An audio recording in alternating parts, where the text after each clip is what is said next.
জি, আসসালামু আলাইকুম।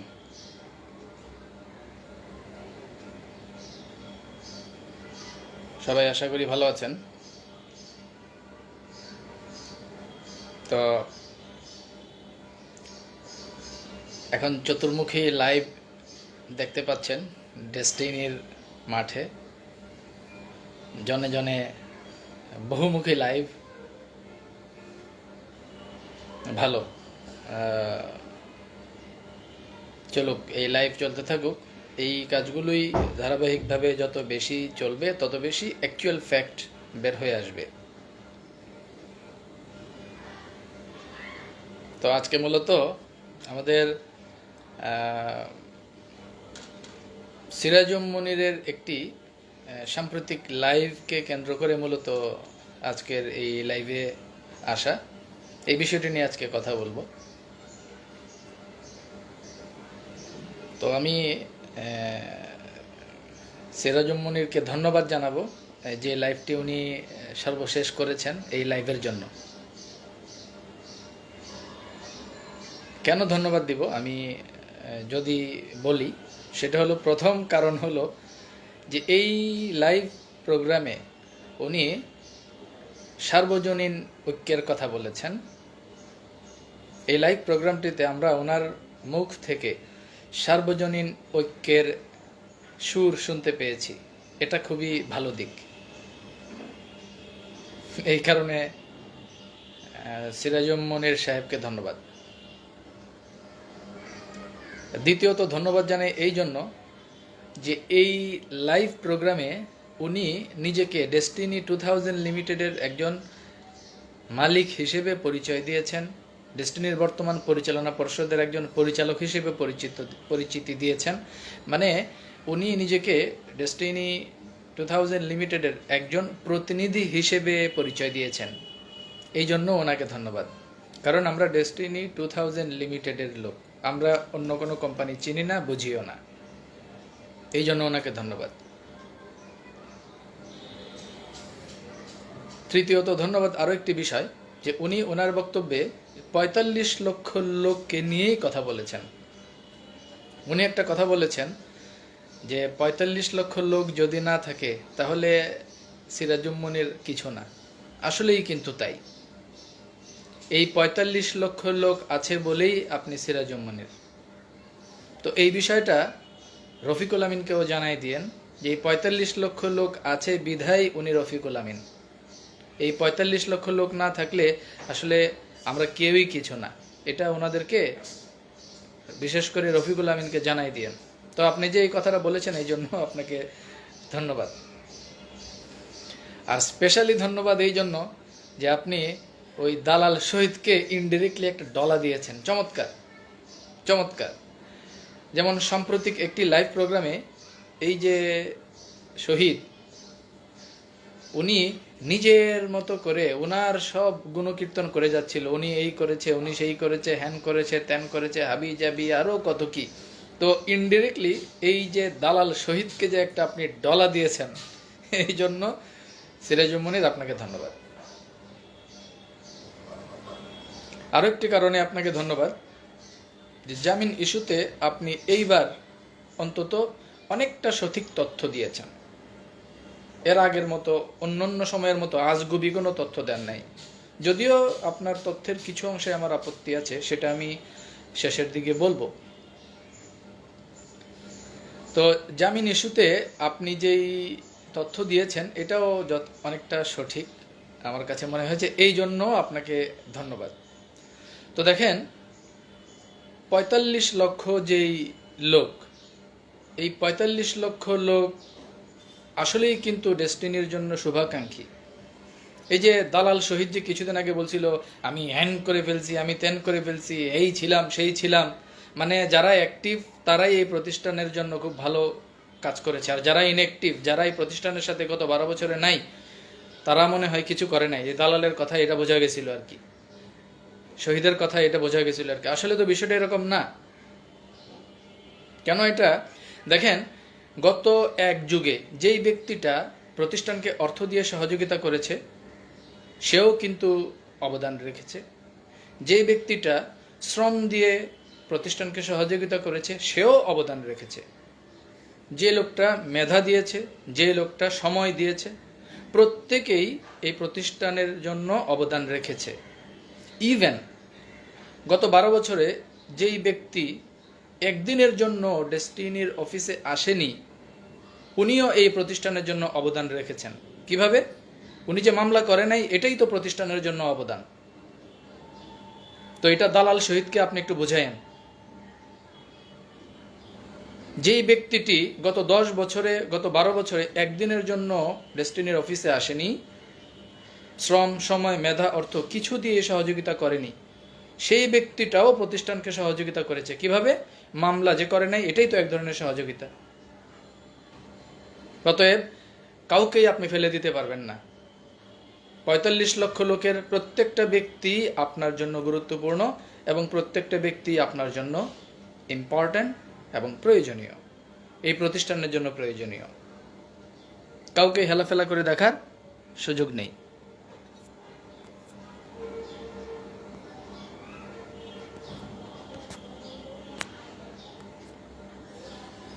সরি, একটা ফোন এসেছিল। এনিওয়ে, তো আমি যে আলোচনাটায় ছিলাম, এই জন্য সবাইকে নিয়ে কাজ করতে হবে। সার্বজনীন যে ঐক্যের সুর, সেটাই আমাদের জন্য পারফেক্ট এবং সেটা নিয়ে কথা বলতে হবে। তো আপনার সাথে আমাদের আসলে ব্যক্তিগত কোনো বিরোধ নাই, আপনার সাথে আমাদের ব্যক্তিগত কোনো শত্রুতাও নাই।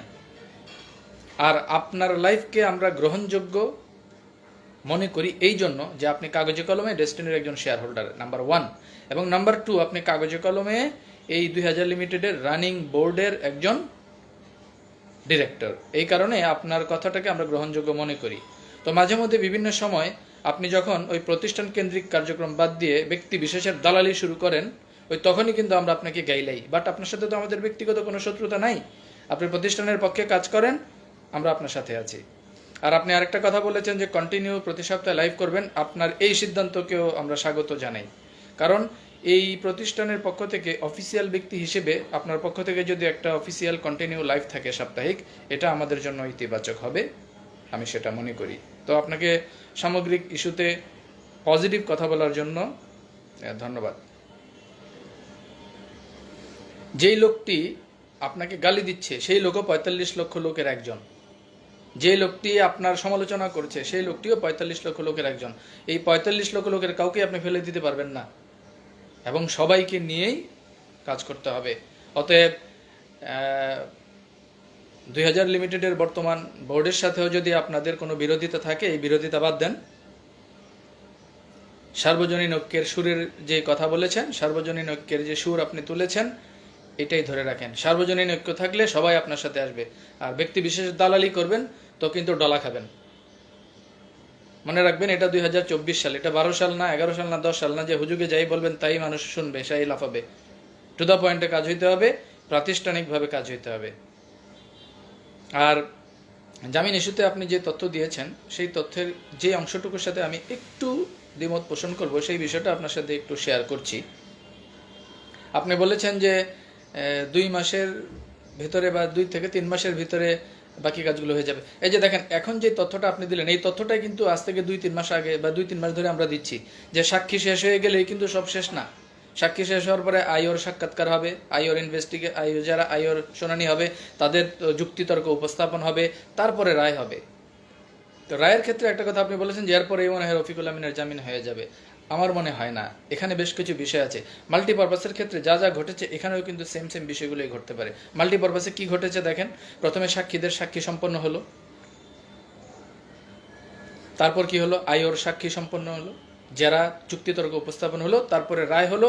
রায়ে রফিকুল আমিন সহ বাকি আসামিদের একটা বড় মেয়াদের সাজা হলো। এরপর আইনি মামলা লড়ে নিম্ন আদালত থেকে উচ্চ আদালত থেকে শুরু করে তারপরে সর্বশেষ আপিলাত ডিভিশনে গিয়ে রফিকুল আমিন মাল্টিপারপাসে জামিন পেলেন। তো ট্রি প্ল্যান্টেশনের ক্ষেত্রেও আমার ধারণা এরকমই হবে। যেমন ধরেন যুক্তিতর্ক, এখন আইও বা সাক্ষীদের সাক্ষী শেষ হলো, সাক্ষীদের সাক্ষ্য শেষ হলো, এখন কি হবে? এখন আইওদের সাক্ষী বা যুক্তিতর্ক এগুলো উপস্থাপিত হবে। তারপরে কি হবে? তারপরে মামলার রায় হবে। এবং আমার ধারণা এই মামলার রায়ে ওই সেম মাল্টিপারপাসের মতোই এই মামলাতেও ট্রি প্ল্যান্টেশনের মামলাতেও আসামি যারা আছেন রফিকুল আমিন সহ সবারই একটা বড় মাপের সাজা হবে, এবং এই সাজার পর এরপরে মাল্টিপারপাসের মতোই আবার ওই যে নিম্ন আদালত, তারপর উচ্চ আদালত, তারপর আপিলাত ডিভিশন, তারপরে হয়তোবা মাল্টিপারপাসের মতো করে ট্রি প্ল্যান্টেশনে আরেকটা জামিন হয়তোবা হবে। তার মানে কি, সব কিছু মিলে আপনি 1-2 মাসের কথা বলছেন, আসলে 1-2 মাসে রফিকুল আমিন বের হয়ে আসবেন, এটা আইনি প্রক্রিয়ার হিসাব বিবেচনা করলে এটা মনে হয় না, আর একটু সময় লাগবে। আরে ভাই, যেটা সত্য এটা বলে মানুষকে সঠিক তথ্যটা দিয়ে রাখাটাই তো উচিত, বিভ্রান্ত করার তো দরকার নাই। মানে ধরেন এই যে গত ঈদের আগে, রোজার ঈদের আগে রফিকুল আমিনের জামিন হয়ে যাবে, এই যে এই ধরনের কথা বলে অনেক মানুষের কাছ থেকে টাকা নেওয়া হয়েছে না? মানে মিথ্যা কথা বইলা মানুষের কাছ থেকে টাকা নেওয়ার দরকার নাই তো ভাই। মানে রফিকুল আমিনের টাকা দরকার বা প্রতিষ্ঠানের টাকা দরকার, এটা এমনি সিম্পলি বললেই তো মানুষ টাকা দেয়। ডেস্টিনির বিনিয়োগকারীরা অনেক ভালো, তারা প্রতিষ্ঠানকে অনেক ভালোবাসে, সিম্পলি বললেই তো মানুষ টাকা দেয়। এই ধরনের মিথ্যা তথ্য দিয়ে, জামিনের মিথ্যা ভুয়া আশ্বাস দিয়ে টাকা কালেকশনের দরকার কি? অ্যাকচুয়াল ফ্যাক্টটা মানুষকে বলে দেন না। আপনারা অ্যাকচুয়াল ফ্যাক্ট পুরোপুরি মানুষকে ক্লিয়ার করেন না বিধায় মানুষের দুইটা ক্ষতি হয়। প্রথম ক্ষতি, ওনারা নতুন করে কোনো কিছু করে ওনার জীবন জীবিকার জন্য কোনো সিদ্ধান্ত নেওয়ার ক্ষেত্রে বাধাগ্রস্ত হয়, ভাবে এই তো হয়ে গেল, এই তো হয়ে যাচ্ছে। এটা হলো এক। এবং দুই হলো, এই ব্যক্তিটা বিভ্রান্ত হওয়ার কারণে তার ব্যক্তি জীবনে প্রভাব পড়ে। তো এই 45 লক্ষ মানুষের ব্যক্তি জীবনে প্রভাব ফেলার অধিকার আমাদেরকে তো কেউ দেয় নাই। আপনি আপনার অ্যাকচুয়াল ফ্যাক্ট, ডেস্টিনির অ্যাকচুয়াল ফ্যাক্টটা মানুষকে বলে দিলেই তো হয়। মানুষ তো চলে যাবে না তো বাইরে তো সরে যাবে না। এই অ্যাকচুয়াল ফ্যাক্ট যখন আপনি মানুষকে ডিসক্লোজ করে দিবেন, তখন যার যার অবস্থান থেকে প্রত্যেকে তো পুরো বিষয়টা ক্লিয়ারলি যখন বুঝে যাবে, তখন আর এটা নিয়ে দ্বিতীয়বার কোনো মানে ঝামেলা বা বিতর্ক কারো ভিতরে কিন্তু তৈরি হবে না। তো এই অ্যাকচুয়াল ফ্যাক্ট বা অ্যাকচুয়াল যে বিষয় যেটা, সেটা পাবলিকলি আপনারা ডিসক্লোজ করে দেন। এরপরেও মানুষ থাকবে, এরপরেও মানুষ প্রতিষ্ঠানকে সহযোগিতা করবে। দয়া করে অ্যাকচুয়াল ফ্যাক্ট মানুষের কাছে তুলে ধরেন, যা সত্যি সেটা অ্যাকচুয়াল বিষয়গুলো তুলে ধরলে আমার মনে হয় না প্রতিষ্ঠানের জন্য ক্ষতি হবে, বরং আমি মনে করি এটাতে প্রতিষ্ঠানের জন্য লাভ হবে।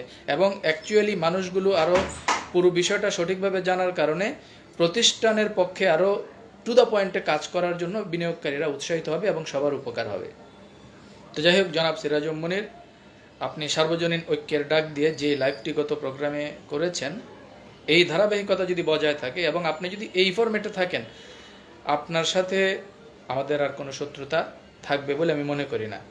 আর নতুন বোর্ডের ক্ষেত্রে যেটা, নতুন বোর্ডের বিষয়গুলো যেভাবে চলছে, যে কাজগুলো চলছে, সেগুলো আনুষ্ঠানিকভাবে না হলেও অনানুষ্ঠানিকভাবে প্রতি সপ্তাহে আপনি যে লাইভের কথা বলেছেন আপনি করেন, এটা প্রতিষ্ঠানের জন্য ভালো উদ্যোগ হবে। তবে প্রতিষ্ঠান কেন্দ্রিক কার্যক্রমের ভিতরে আপনি ধীরে ধীরে যে চলে আসছেন, এটাতে আমাদের একটা ভালো লাগা তৈরি হচ্ছে। আপনাকে ধন্যবাদ। তো এবার আসি পরবর্তী পয়েন্টে। সিরাজুম মুনির সাহেব, আপনাকে ধন্যবাদ, আপনাকে আমরা বিদায় দিচ্ছি। এবার চলে আসি পরবর্তী পয়েন্টে।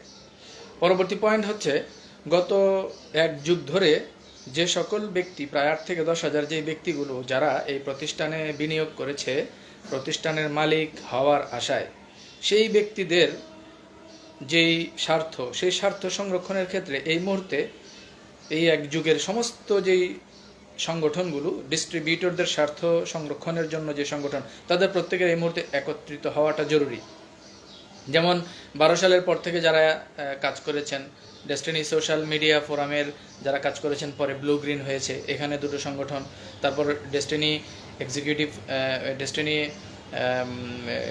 ডিরাফ যেটাকে বলে, ডিরাফ নামে আরেকটি সংগঠন, গোডাবন নামে একটি সংগঠন, বিল ডেস্টিনি, সেঞ্চুরি প্লাস, এই যে সংগঠনগুলো, এবং 2020 সালে তলবি সভা হওয়ার পর থেকে যে সংগঠনগুলো, destiny executive forum, PhD forum এবং ডিস্ট্রিবিউটর ফোরাম সহ যারা আছেন, আপনাদের মাধ্যমেই কিন্তু বিভিন্ন সময় বিভিন্নভাবে এই প্রতিষ্ঠানের স্বার্থে অনেকগুলো ব্যক্তি প্রতিষ্ঠানকে সহযোগিতা করেছে, কেউ শ্রম দিয়ে, কেউ সময় দিয়ে, কেউ অর্থ দিয়ে, কেউ মেধা দিয়ে। তো এই সমস্ত ব্যক্তিদের সঠিক মূল্যায়নের জন্য এই মুহূর্তে আপনাদের সকলের এই মুহূর্তে সার্বজনীন ঐক্যটা হওয়াটা অত্যন্ত জরুরি।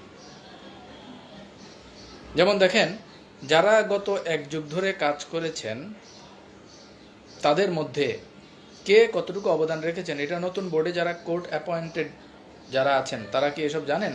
জানেন না। তো এগুলো জানেন কারা? যারা কোর্ট অ্যাপয়েন্টেডের বাইরে আছেন। তাহলে সেই ব্যক্তিগুলোর সাথে এখন সমন্বয় সাধনের জন্য অর্গানাইজিং অ্যাক্টিভিটিস হিসেবে সবগুলো সংগঠনের তো এখন একত্রিত হওয়াটা জরুরি। মানে গত 10 বছরে যারা ডেস্টিনির মালিকানার জন্য প্রতিষ্ঠানকে অর্থ দিয়ে সহযোগিতা করেছে, তাদের প্রত্যেকের ডেস্টিনির মালিকানা নিশ্চিত করাটা এই অর্গানাইজেশনের সকল দায়িত্বশীলদের একটা দায়িত্ব। এটা আমি মনে করি এই 10 বছরে যারা বা 12 বছরে যারা বিনিয়োগ করেছে, এই 8-10 হাজার ব্যক্তির হক আপনাদের প্রতি। আপনারা তাদের এই অর্থটাকে সঠিক মূল্যায়নের মাধ্যমে মালিকানার অংশে তাদেরকে নিয়ে আসবেন। তো এইখানে যে আপনারা তাদেরকে নিয়ে আসবেন মালিকানার অংশে, সেই জন্য আপনাদেরকে তো ভূমিকা রাখার ক্ষেত্রে এখন দৃশ্যমান হইতে হবে। আপনারা অনেকেই বলেন যে হ্যাঁ আমরা কাজ করতেছি, আমরা অ্যাক্টিভ আছি, এই আছি সেই আছি। ওয়েল, অ্যাক্টিভ আছেন, বাট এটা তো দৃশ্যমান হইতে হবে। যেমন ডেস্টিনি সোশ্যাল মিডিয়া ফোরামের মান্থলি কোনো সেন্ট্রাল মিটিং আছে? Destiny social media forum, green বলেন ব্লু বলেন, তাদের মান্থলি সেন্ট্রাল কোনো মিটিং আছে? নাই।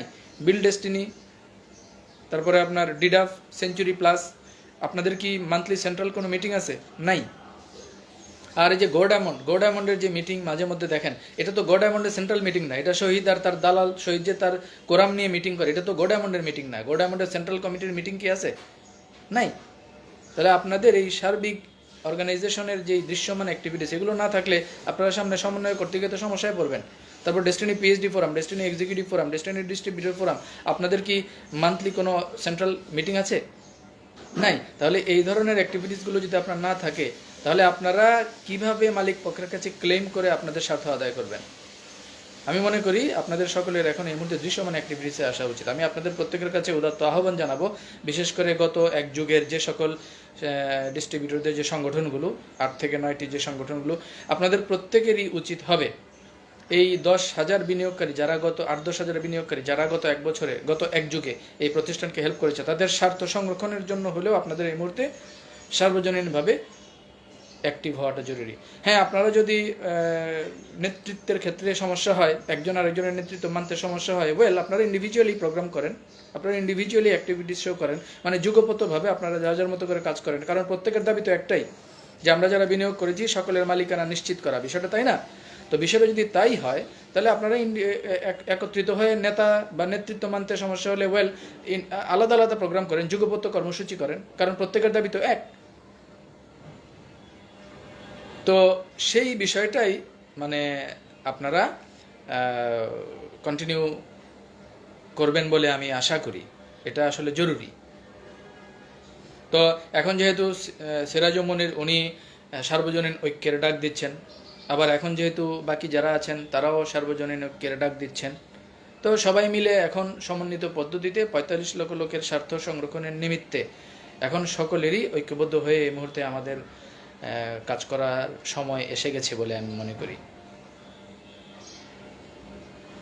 তো আপনারা যার যার মতো করে ভূমিকা অবশ্যই নেবেন আশা করছি। এদিকে আমাদের আলিস সেন্টারের যেই কার্যক্রম, 2000 লিমিটেডের যেই নেক্সট বোর্ড মিটিং বা সামগ্রিক বিষয়, বাকি সবগুলো বিষয়ে যার যার মতো করে কাজ সবাই করে যাচ্ছেন, আসেন আমরাও আমাদের অবস্থান থেকে কাজ করি।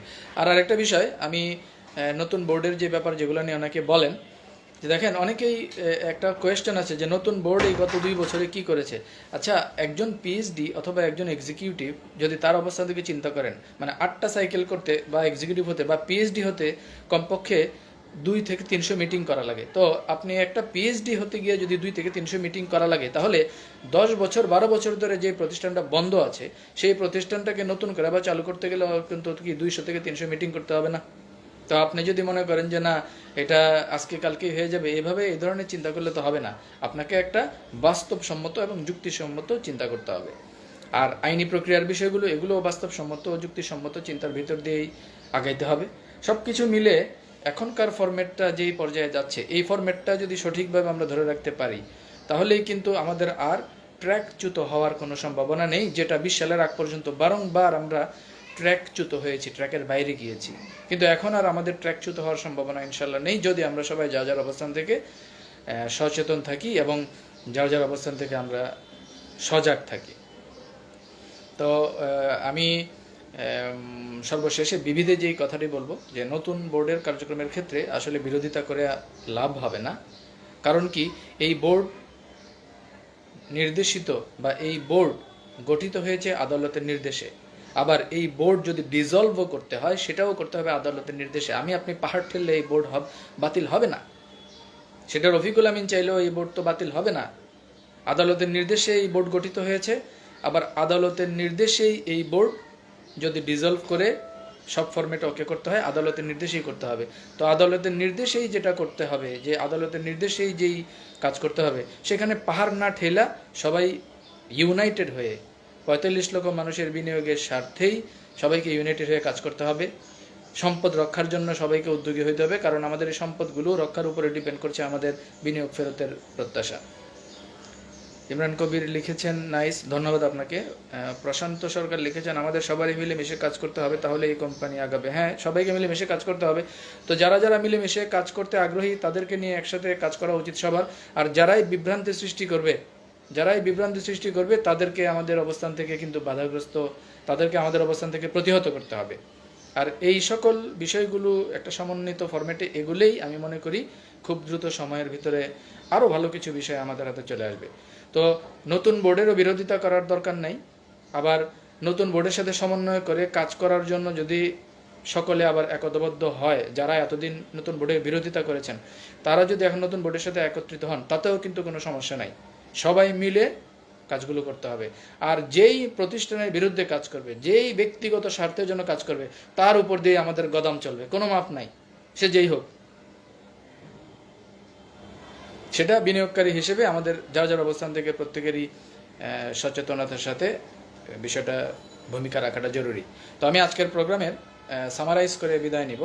সিরাজুল মনির সাহেবকে আবারও ধন্যবাদ জানাই যে উনি সার্বজনীন ঐক্যের যে ডাক দিয়েছেন, সকলকে নিয়ে কাজ করার যে ডাক দিয়েছেন, that's good enough for destiny 2000 limited. I appreciate your activities. এবং প্রতি সপ্তাহে আপনি যে লাইভ প্রোগ্রাম কন্টিনিউ করবেন বলছেন, আপনি এটা কন্টিনিউ করেন। এতে জাস্ট একটা জিনিস একটু যুক্ত করে দিলে ভালো হবে। আপনি অনেক কথা বলেন কিন্তু বোর্ডের সামগ্রিক কার্যক্রমের কোনো কথা বিস্তারিত বলেন না। নতুন বোর্ডের কার্যক্রমের কথাও সাথে একটু যদি জুড়ে দেন, তাহলে আপনার কার্যক্রমগুলোকে আরও গ্রহণযোগ্যতা পাবে। আপনাকে ধন্যবাদ জনাব সিরাজুল মনির। আর ব্যানারগুলোর যারা আছেন, দায়িত্বশীল যারা আছেন, আপনাদের প্রতি উদাত্ত আহ্বান জানাবো যে সার্বজনীন ঐক্যের ভিত্তিতে এখন সকলেরই এগিয়ে আসা উচিত। এবং আমাদের গত 10 বছরে যারা প্রতিষ্ঠানকে সহযোগিতা করেছে অর্থ দিয়ে, তাদের অর্থের অন্তত সঠিক মূল্যায়নটা যেন হয়, সেটার জন্য হলেও আমাদের সকলের ঐক্যবদ্ধ হওয়া উচিত। এটা হক এবং ইনসাফের দৃষ্টিতেও কিন্তু এই কাজটা আমাদের করা উচিত। তো আপনারা সবাই আশা করি ভেদাভেদ ভুলে ঐক্যবদ্ধ হবেন।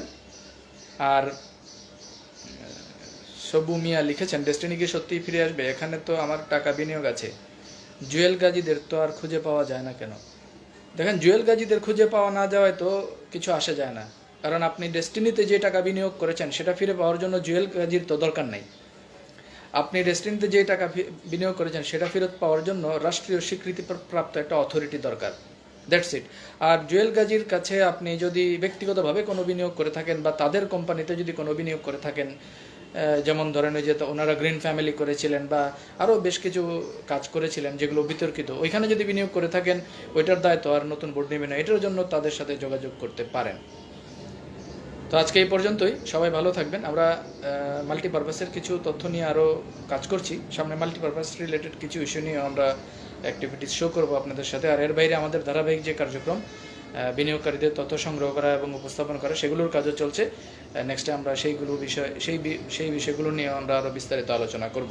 তো সকলের ঐক্যবদ্ধ প্রচেষ্টা এই মুহূর্তে একান্ত জরুরি হয়ে পড়েছে। আর এই কারণেই সমন্বিতভাবে যারা কাজ করবে তাদের সবাইকে একত্রিত হইতে হবে। আর যেই সমন্বিত ফরম্যাটের বাইরে যে ব্যক্তিগত কিছু করতে চাইবে বা প্রতিষ্ঠানের বাইরে যে ব্যক্তিগত কিছু করতে চাইবে, তার বিরুদ্ধে আমাদেরকে সোচ্চার হয়ে তাকে ডলার উপরে রাখতে হবে। তো এই হোক বিনিয়োগকারী হিসেবে আমাদের আজকের স্লোগান। সবাইকে অসংখ্য ধন্যবাদ। সবাই ভালো থাকেন। নেক্সট লাইভে আবারও দেখা হবে। আসসালামু আলাইকুম।